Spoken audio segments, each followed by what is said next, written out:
Did you know that pepper plants are perennials? By learning how to overwinter my plants, I've been able to get peppers sooner in the coming growing season than if I were to start new plants. Also, I tend to get bigger pepper hauls from my second and third year plants. And sometimes you just have that special plant that's hard to let go, so it's nice to have a way to save these kinds of plants from season to season. In this video, I'm going to show you how I overwinter my pepper plants indoors here in Zone 7A. The first step is to remove all peppers from our pepper plant. I've run out of time for these Scotch bonnets to ripen before my first frost, so I'm ending up with some green ones. I actually have a recipe on my page for a hot sauce made out of unripe green chili peppers, so if you end up with some green ones too, be sure to check that out. So with all the peppers off, the next step is we're going to do some pretty radical trimming to this plant. Pepper plants have these nodes here where the stem splits and puts out new leaves, and we're going to trim it down to one of those, and that's actually where new stems will grow out of it next year. So what we're going to do is just go 2 nodes up from the base of the plant.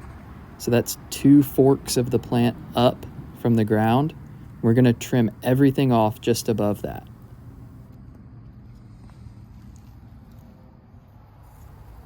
You're going to want to use a sharp and clean pair of loppers to do this, just to minimize any chance of disease or rot caused at the cuts.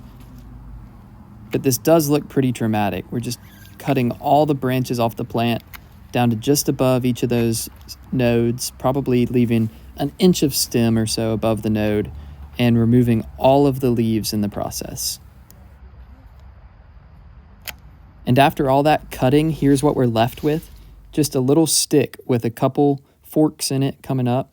It does look pretty horrifying, but here's one of my plants that I overwintered last year, and you can see coming up out of that node, it has fresh new stems growing up. And then this is actually a little sprout coming out of another node on it. Since I'll be overwintering these plants inside, I need to dig them up out of the raised bed. I'm going to start just with my small shovel by digging around them, cutting any roots, and then pry them up with my big shovel. Once I have the plant up, the next step is we're going to try to shake as much of this outdoor dirt out of the root ball as possible. So I'm just going to keep shaking it and trying to get as much of that dirt and organic matter out as I can. I did find that there's a lot of roots in this root ball that aren't from this plant. I guess I cut them off with the little shovel. But after going through them and kind of picking out all the dirt I can, this is the root ball I'm left with. You can see it's not too big. And again, I'm just trying to get as much dirt and organic matter out of it as I possibly can. I'm even just shaking it in water to try to get as much of this dirt off the roots as possible. This is purely for pest control since we're going to bring this inside, and those roots were in the outside dirt. They could have spores or eggs on them that we can't see. If you've ever had fungus gnats or aphids inside your house, you'll absolutely understand why this is pretty critical to do.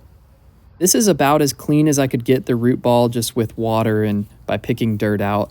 But I'm going to take it a step farther because there still could be pests or fungus hiding in there. I'm going to use some neem oil. You can buy it in oil, but I like the concentrate because you can just mix it in a spray bottle, and with how much it makes, it ends up being way cheaper than buying the pre-mixed oil. So I'm just going to use my spray bottle of neem oil and really hose this thing down, try to get any nooks and crannies that, like I said, any eggs or spores could be hiding in, so that this plant is clean when it enters my house.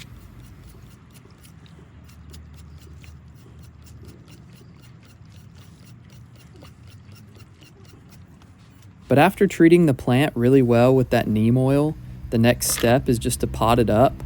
I'm using a 1-gallon pot. I know that's a small pot, but we really are trying to shock this plant into dormancy kind of. And then I'm using clean potting soil.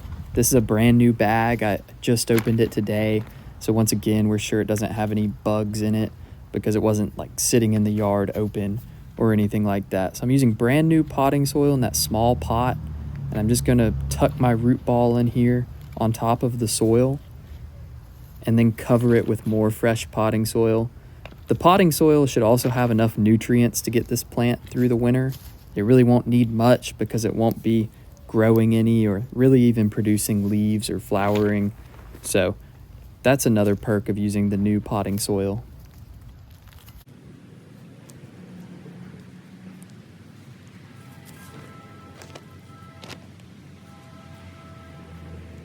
And with the plant all tucked into that new dirt, new pot, the last thing to do is add a plant tag just so we can tell all of them apart when they're cut down like this.